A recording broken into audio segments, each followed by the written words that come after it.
नमस्कार, आप देख रहे हैं संसद टीवी का विशेष कार्यक्रम लोकतंत्र राउंड अप और मैं हूं आपके साथ अर्चना मिश्रा। इस खास कार्यक्रम में हम बात करेंगे राष्ट्रपति, उपराष्ट्रपति, प्रधानमंत्री और लोकसभा अध्यक्ष से जुड़ी कुछ खास खबरों की। साथ ही डालेंगे नजर लोकतंत्र और संसद भवन परिसर से जुड़ी तमाम गतिविधियों पर। तो शुरुआत करते हैं लोकतंत्र राउंड अप की, लेकिन सबसे पहले नजर हेडलाइंस पर। एक साल का कार्यकाल पूरा होने के मौके पर राष्ट्रपति ने कई परियोजनाओं का किया शिलान्यास। राष्ट्रपति भवन में तकनीकी के उपयोग से कामकाज पारदर्शी और प्रभावी होने की जताई उम्मीद। प्रधानमंत्री और लोकसभा अध्यक्ष ने ट्वीट के जरिए संदेश में दी बधाई। दिल्ली के प्रगति मैदान में भारत मंडपम के उद्घाटन पर प्रधानमंत्री का संबोधन। कहा, भारत की विकास यात्रा अब रुकने वाली नहीं है। 2024 की जीत के बाद तीसरे टर्म में दुनिया की टॉप 3 इकोनॉमी में होगा शामिल भारत। उपराष्ट्रपति ने भारतीय वन सेवा के 54वें बैच के प्रशिक्षु अधिकारियों को किया संबोधित। कहा, लोकतंत्र के मंदिर में प्रतिष्ठा बनाए रखने के लिए अनुशासन जरूरी। आर्थिक राष्ट्रवाद को नजरअंदाज नहीं करने का दिया सुझाव। लोकसभा अध्यक्ष ओम बिरला ने संसद भवन परिसर में सिविल सेवाओं के प्रशिक्षु अधिकारियों को किया संबोधित। कहा, अखिल भारतीय सेवाओं का लक्ष्य देश के आर्थिक विकास के साथ नागरिक सेवा सुनिश्चित करना, सुशासन, पारदर्शिता और जवाबदेही के साथ काम करने का दिया सुझाव। संसद भवन के केंद्रीय कक्ष में पूर्व लोकसभा अध्यक्ष सोमनाथ चटर्जी की जयंती पर पुष्पांजलि। लोकसभा अध्यक्ष ने चित्र पर पुष्प अर्पित कर नमन किया। राज्यसभा उपसभापति हरिवंश और कई संसद सदस्यों ने भी श्रद्धा सुमन अर्पित किए। और अब खबरें विस्तार से। 25 जुलाई को राष्ट्रपति द्रौपदी मुर्मू का 1 साल का कार्यकाल पूरा हो गया। इस अवसर पर राष्ट्रपति ने राष्ट्रपति भवन में विभिन्न परियोजनाओं का शिलान्यास किया। राष्ट्रपति ने इस बात पर खुशी जताई कि पिछले 1 साल में राष्ट्रपति भवन प्रौद्योगिकी के माध्यम से ज्यादा लोगों से जुड़ने में सक्षम हुआ है। राष्ट्रपति ने भरोसा जताया कि राष्ट्रपति भवन के अधिकारी प्रौद्योगिकी और नवाचार के माध्यम से व्यवस्था को और अधिक पारदर्शी और प्रभावी बनाने के लिए प्रयासरत रहेंगे। प्रधानमंत्री नरेंद्र मोदी ने राष्ट्रपति द्रौपदी मुर्मू के 1 साल पूरे होने पर बधाई देते हुए ट्वीट किया कि राष्ट्रपति की विभिन्न उपलब्धियां उनके नेतृत्व के ठोस प्रभाव को दर्शाती हैं। लोकसभा अध्यक्ष ओम बिरला ने ट्वीट किया कि राष्ट्रपति द्रौपदी मुर्मू का कुशल नेतृत्व देशवासियों को विकसित भारत के निर्माण में नई ऊर्जा और आत्मविश्वास के साथ योगदान के लिए प्रेरित करता है।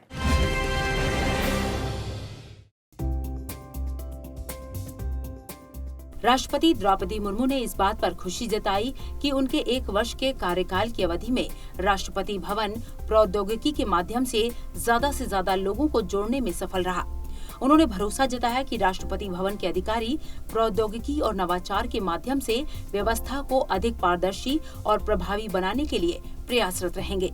इस मौके पर राष्ट्रपति ने राष्ट्रपति भवन में वस्त्र संग्रह सूत्रकला दर्पण का भी उद्घाटन किया। ये गैलरी उन प्राचीन वस्त्रों का एक संग्रह है जो राष्ट्रपति भवन की शानदार विरासत रहे हैं। राष्ट्रपति ने ई-बुक के रूप में अपने कार्यकाल के पिछले 1 साल की झलकियों का एक संकलन भी जारी किया। इसके अलावा राष्ट्रपति द्रौपदी मुर्मू राष्ट्रपति भवन में आयोजित किए गए अन्य कार्यक्रमों में भी शामिल हुई। प्रधानमंत्री नरेंद्र मोदी ने दिल्ली के प्रगति मैदान में अंतर्राष्ट्रीय प्रदर्शनी सह सम्मेलन केंद्र का उद्घाटन किया। इस कन्वेंशन सेंटर का नाम भारत मंडपम रखा गया। इस मौके पर प्रधानमंत्री ने सभा को संबोधित किया और तीसरे टर्म का जिक्र किया। प्रधानमंत्री ने 2024 में तीसरी बार जीत का दावा किया। इसके साथ ही भरोसा जताया कि तीसरे कार्यकाल में भारत दुनिया की शीर्ष 3 अर्थव्यवस्थाओं में से एक होगा। प्रधानमंत्री ने बताया कि जल्द ही दुनिया का सबसे बड़ा संग्रहालय दिल्ली में बनने जा रहा है। प्रधानमंत्री ने कहा कि भारत की ये विकास यात्रा अब रुकने वाली नहीं है और देशवासी अपने सपने पूरे होते हुए देखेंगे। कार्यक्रम के दौरान प्रधानमंत्री ने कन्वेंशन सेंटर के निर्माण में शामिल श्रमिकों को सम्मानित भी किया। प्रधानमंत्री नरेंद्र मोदी ने दिल्ली के प्रगति मैदान में IECC यानी अंतर्राष्ट्रीय प्रदर्शनी सह सम्मेलन केंद्र को राष्ट्र को समर्पित कर दिया।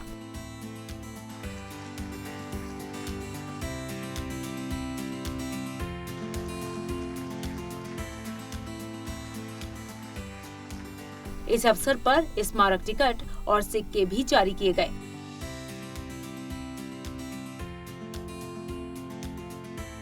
कार्यक्रम को संबोधित करते हुए प्रधानमंत्री नरेंद्र मोदी ने कहा कि पूरी दुनिया अब ये स्वीकार कर रही है कि भारत लोकतंत्र की जननी है। उन्होंने कहा कि भारत का जीवंत लोकतंत्र सदियों से देशवासियों के लिए गौरव का विषय रहा है। प्रधानमंत्री ने कहा कि राष्ट्र जब आजादी के 75 साल का जश्न मना रहा है, ऐसे में भारत मंडपम देश के लिए एक उपहार है। उन्होंने कहा कि भारत मंडपम को देखकर हर भारतीय खुशी और गर्व से भर जाता है। भारत मंडपम आह्वान है भारत के सामर्थ्य का, भारत की नई ऊर्जा का। भारत मंडपम दर्शन है और भारत की भव्यता का और भारत की इच्छा शक्ति का।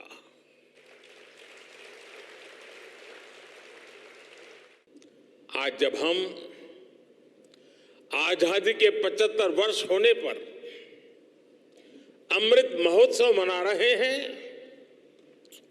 तो ये भारत मंडपम हम भारतीयों द्वारा अपने लोकतंत्र को दिया एक खूबसूरत उपहार है।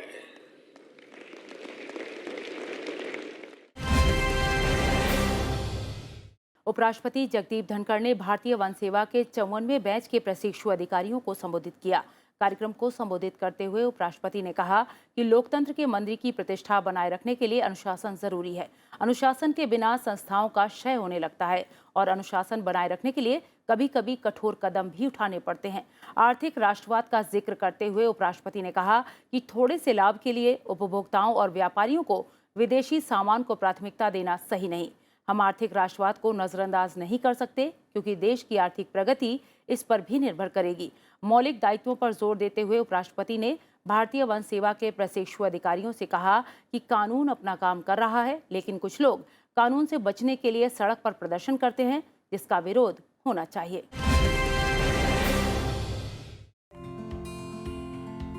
उपराष्ट्रपति जगदीप धनखड़ ने भारतीय वन सेवा के 54वें बैच के प्रशिक्षु अधिकारियों को संबोधित किया।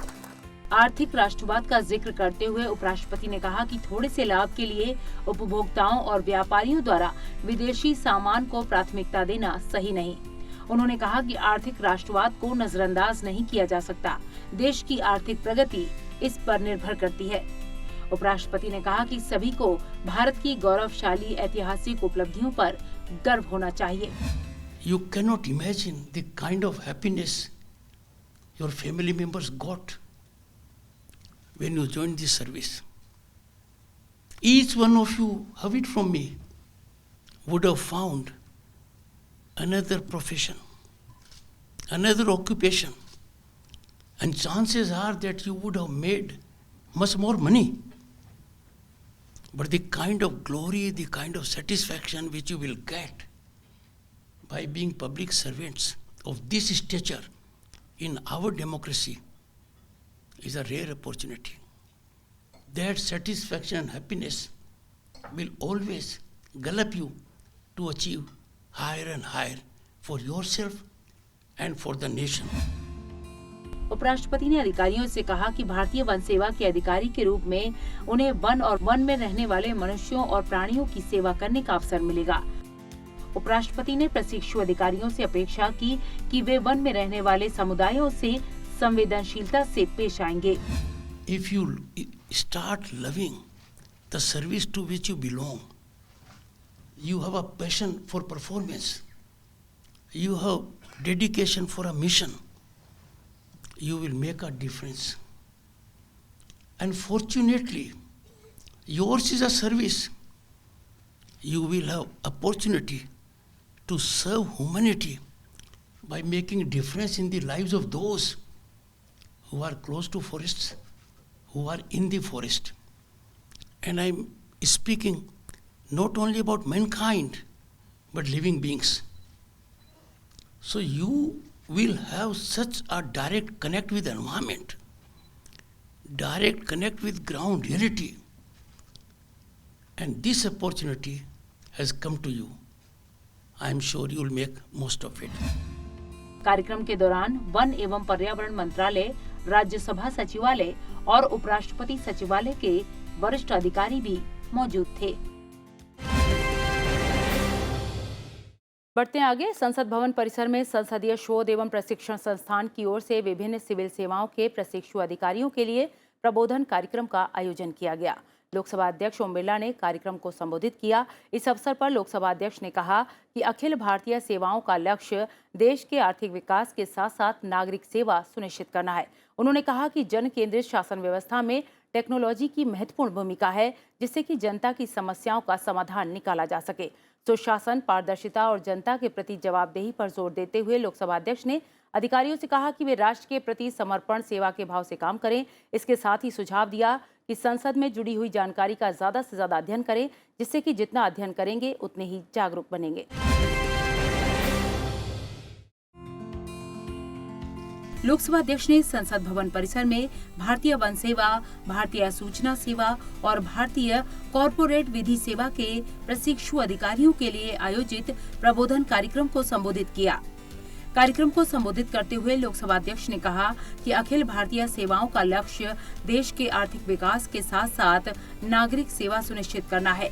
लोकसभा अध्यक्ष ने कहा कि देश की समृद्ध और विविधतापूर्ण वन संपदा और जैव विविधता को सुरक्षित रखते हुए देश के वनवासी समुदायों की विरासत और परंपराओं का संरक्षण करना इस सेवा के अधिकारियों का दायित्व है।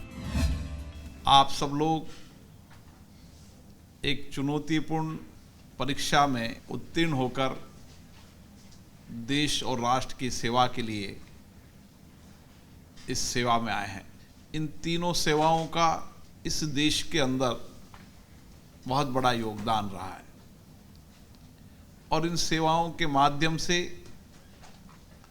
हमने आज़ादी के बाद देश के अंदर, चाहे वन सेवा के अधिकारी के रूप में हो, हमने किस तरीके से भारत की प्राचीन संस्कृति और संस्कार, विचारों को हमने आज़ादी के 75 साल तक, लंबे समय तक वन सेवा के अंदर काम कर एक चुनौतीपूर्ण कार्य के अंदर देश और राष्ट्र को आगे बढ़ाया और दुनिया के अंदर इस वैश्विक चुनौतियों के अंदर हम नेतृत्व करने की क्षमता पैदा हुई। उसमें आप जैसे लोगों का बहुत बड़ा योगदान है। लोकसभा अध्यक्ष ने कहा कि जन केंद्रित और विकास उन्मुखी शासन व्यवस्था में टेक्नोलॉजी का महत्वपूर्ण योगदान है, जिससे जनता की समस्याओं के समाधान निकलते हैं और बेहतर परिणाम भी मिलते हैं। सुशासन, पारदर्शिता और जनता के प्रति जवाबदेही पर जोर देते हुए लोकसभा अध्यक्ष ने अधिकारियों से कहा कि वे समर्पण और सेवा भाव से काम करें। भारत के अंदर अपनी सरकार की योजनाओं के बाद आम जनता की भावनाएं, सभी तरीके से हम किस तरीके से सूचना और संचार के माध्यम से लोगों तक पहुंचे और आज संचार के साधनों के अंदर एक बहुत बड़ा परिवर्तन हुआ है। आम आदमी तक हमारी संचार की सेवाओं के माध्यम से देश में जो कुछ भी घटनाक्रम होता है उसकी जानकारी, सरकार की योजनाएं और उसके साथ साथ विश्व में होने वाले परिवर्तन में भारत की सार्थक भूमिका को भी आप लोगों ने आम जन तक पहुंचाने के लिए काम किया है। कार्यक्रम के दौरान लोकसभा के महासचिव उत्पल कुमार सिंह समेत अन्य वरिष्ठ अधिकारी भी मौजूद रहे। तो कार्यक्रम लोकतंत्र राउंडअप में वक्त हो गया एक ब्रेक का। ब्रेक के बाद भी खबरों का सिलसिला जारी है, बने रहिए। ब्रेक के बाद एक बार फिर आपका स्वागत है। बढ़ते हैं आगे। उपराष्ट्रपति ने दिल्ली के विज्ञान भवन में जामिया मिलिया इस्लामिया के शताब्दी वर्ष के दीक्षांत समारोह को संबोधित किया। उपराष्ट्रपति ने इस बात पर जोर दिया कि लोकतंत्र पूरी तरह से संवाद, चर्चा, विचार विमर्श और बहस के बारे में है। उन्होंने इस बात पर चिंता जताई कि लोकतंत्र के मंदिरों में कई बार अशांति को हथियार बनाया गया है, जो कि लोकतांत्रिक मूल्यों के खिलाफ है। उपराष्ट्रपति ने छात्रों से कहा कि वे अपना रास्ता स्वयं चुनें और देश की प्रगति में अपना सर्वश्रेष्ठ योगदान दें। इसके साथ ही उपराष्ट्रपति ने छात्रों को नवाचारी और उद्यमी बनने की आवश्यकता पर जोर देते हुए सुझाव दिया कि युवा नौकरी करने के बजाय नौकरी देने वाले बने।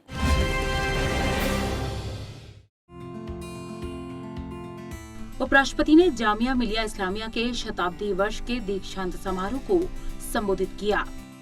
उपराष्ट्रपति ने छात्रों को उनके उज्जवल भविष्य की शुभकामनाएं दी। साथ ही छात्रों को नवाचारी और उद्यमी बनने की आवश्यकता पर जोर दिया और कहा कि छात्र नौकरी की इच्छा रखने वालों के बजाय नौकरी देने वाले बने। Friends, it is crucial for students to become innovators, entrepreneurs, to establish their own startups, so that in this Amrit Kaal, our capable students emulate, I'm emphasizing emulate, young entrepreneurs who have increasingly emerged in this country as not job seekers, but job providers. And our record in this field, the number of unicorns we have, the number of startups we have, is a ground reality acknowledged by the world. इस दौरान उपराष्ट्रपति ने नई शिक्षा नीति 2020 की प्रशंसा करते हुए भरोसा जताया कि ये दूरदर्शी नीति बड़े बदलाव की उत्प्रेरक होगी। National education policy was evolved after 3 decades in this country, after considering inputs from all the stakeholders, and this was the need for Bharat, home to 1/6 of humanity. This will catalyze into a big change. I find that in some parts of the country there is requirement of adopting this policy. I am sure they will fall in line, reap the harvest and advantages of this great policy, because it is based on skill-based courses, vocational training, and giving a new dimension to our educational learning. कार्यक्रम के दौरान केंद्रीय मंत्री धर्मेंद्र प्रधान, जामिया मिलिया इस्लामिया विश्वविद्यालय की कुलपति, संकाय सदस्य, छात्र और कई विशिष्ट अतिथि मौजूद थे। बढ़ते आगे, लोकसभा अध्यक्ष ओम बिरला ने संसद भवन परिसर में लीवर स्वास्थ्य जांच शिविर का शुभारंभ किया। ये शिविर 28 जुलाई को मनाए जाने वाले विश्व हेपेटाइटिस दिवस के अवसर पर आयोजित किया गया। स्वास्थ्य जांच शिविर का उद्घाटन करते हुए लोकसभा अध्यक्ष ने कहा कि हम सभी को अपने स्वास्थ्य के प्रति जागरूक रहना बहुत जरूरी है। उन्होंने कहा कि हमें स्वस्थ जीवन सुनिश्चित करने के लिए सभी कदम उठाने चाहिए। लोकसभा अध्यक्ष ने कहा कि लीवर स्वास्थ्य के प्रति जागरूकता उत्पन्न करने में ये शिविर महत्वपूर्ण भूमिका निभाएगा। उन्होंने कहा कि इस तरह के आयोजन सभी संसद सदस्यों को अपने अपने संसदीय क्षेत्रों में भी करने चाहिए, जिससे कि आम लोगों को लीवर स्वास्थ्य के प्रति जागरूक किया जा सके।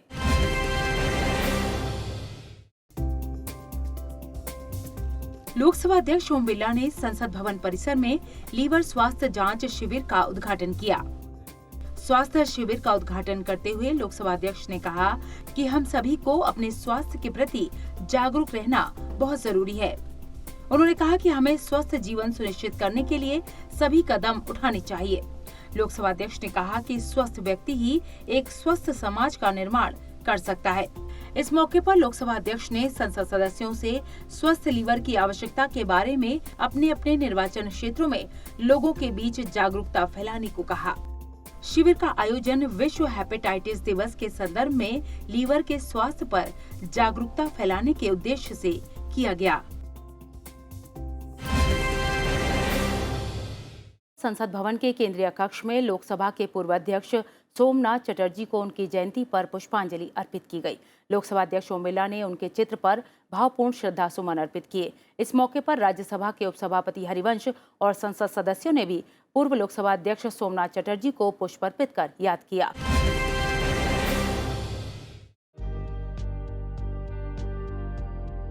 लोकसभा अध्यक्ष ओम बिरला ने संसद भवन के केंद्रीय कक्ष में पूर्व लोकसभा अध्यक्ष सोमनाथ चटर्जी के चित्र पर श्रद्धा सुमन अर्पित किए। इस मौके पर राज्यसभा के उपसभापति हरिवंश और संसद सदस्यों ने पूर्व लोकसभा अध्यक्ष सोमनाथ चटर्जी को पुष्पांजलि अर्पित की। बता दें कि पूर्व लोकसभा अध्यक्ष सोमनाथ चटर्जी के चित्र का अनावरण 10 फरवरी 2014 को भारत के तत्कालीन राष्ट्रपति प्रणब मुखर्जी द्वारा संसद भवन के केंद्रीय कक्ष में किया गया था।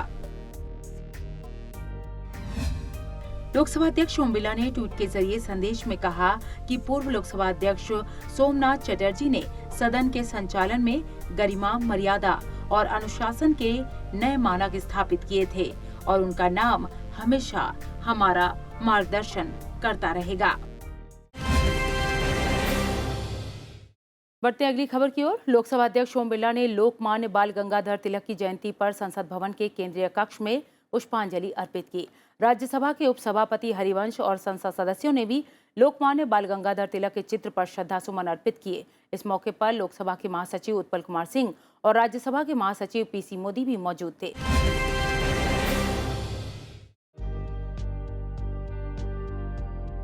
लोकसभा अध्यक्ष ओम बिरला ने संसद भवन के केंद्रीय कक्ष में 23 जुलाई को लोकमान्य बाल गंगाधर तिलक की जयंती पर पुष्पांजलि अर्पित की। इस मौके पर राज्यसभा के उपसभापति हरिवंश और संसद सदस्यों ने भी बाल गंगाधर तिलक को पुष्पांजलि अर्पित कर नमन किया। लोकसभा के महासचिव उत्पल कुमार सिंह और राज्यसभा के महासचिव पीसी मोदी ने भी पुष्पांजलि अर्पित की। बता दें कि लोकमान्य बाल गंगाधर तिलक के चित्र का अनावरण 28 जुलाई 1956 को भारत के तत्कालीन प्रधानमंत्री पंडित जवाहरलाल नेहरू द्वारा संसद भवन के केंद्रीय कक्ष में किया गया था। लोकसभा अध्यक्ष ओम बिरला ने ट्वीट के जरिए अपने संदेश में कहा कि महान स्वतंत्रता सेनानी लोकमान्य बाल गंगाधर तिलक जी की जयंती पर नमन। उनके विचारों ने आम जन में संस्कृति के प्रति गौरव और राष्ट्रवाद की भावना को सशक्त किया। लोकमान्य बाल गंगाधर तिलक आधुनिक भारत के महानतम कर्मयोगी थे, जिनके आदर्श हम सभी के लिए प्रेरणादायी रहेंगे। लोकतंत्र में संसदीय समितियों का अहम स्थान है। समय समय पर इन संसदीय समितियों की बैठक होती है। विभिन्न मुद्दों पर चर्चा के बाद ये समितियां अपनी रिपोर्ट सभा के समक्ष रखती हैं। तो आइए जान लेते हैं इस सप्ताह लोकसभा में किन किन संसदीय समितियों की बैठक हुई।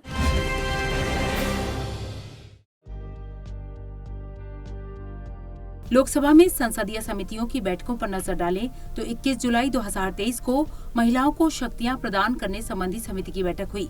24 जुलाई 2023 को सभा पटल पर रखे गए पत्रों संबंधी समिति की बैठक हुई। 25 जुलाई 2023 को रसायन एवं उर्वरक संबंधी समिति की बैठक हुई। 25 जुलाई को ही उपभोक्ता मामले, खाद्य और सार्वजनिक वितरण संबंधी समिति की बैठक संपन्न हुई। 25 जुलाई को ही अन्य पिछड़ा वर्गों के कल्याण संबंधी समिति की बैठक हुई। 25 जुलाई को ही ग्रामीण विकास और पंचायती राज संबंधी समिति की बैठक हुई। 26 जुलाई 2023 को लोक लेखा समिति की बैठक हुई।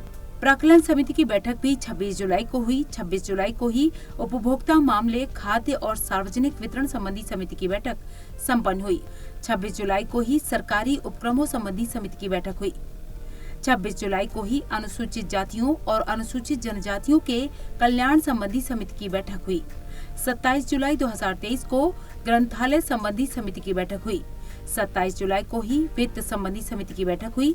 27 जुलाई को ही विदेश मामलों संबंधी समिति की बैठक हुई। विशेषाधिकार समिति की बैठक भी 27 जुलाई को ही। 27 जुलाई को ही महिलाओं को शक्तियां प्रदान करने संबंधी समिति की बैठक हुई। 27 जुलाई को ही लोक लेखा समिति की बैठक हुई। 27 जुलाई 2023 को ही जल संसाधन समिति की बैठक संपन्न हुई। तो कार्यक्रम लोकतंत्र राउंड अप में इतना ही, लेकिन जाने से पहले एक जरूरी बात। आप इस कार्यक्रम को संसद टीवी के यूट्यूब चैनल पर भी देख सकते हैं। हमें आपके फीडबैक का इंतजार रहेगा। अगले हफ्ते फिर मिलेंगे लोकतंत्र और संसद से जुड़ी अहम खबरों के साथ। तब तक के लिए मुझे दीजिए इजाजत। नमस्कार।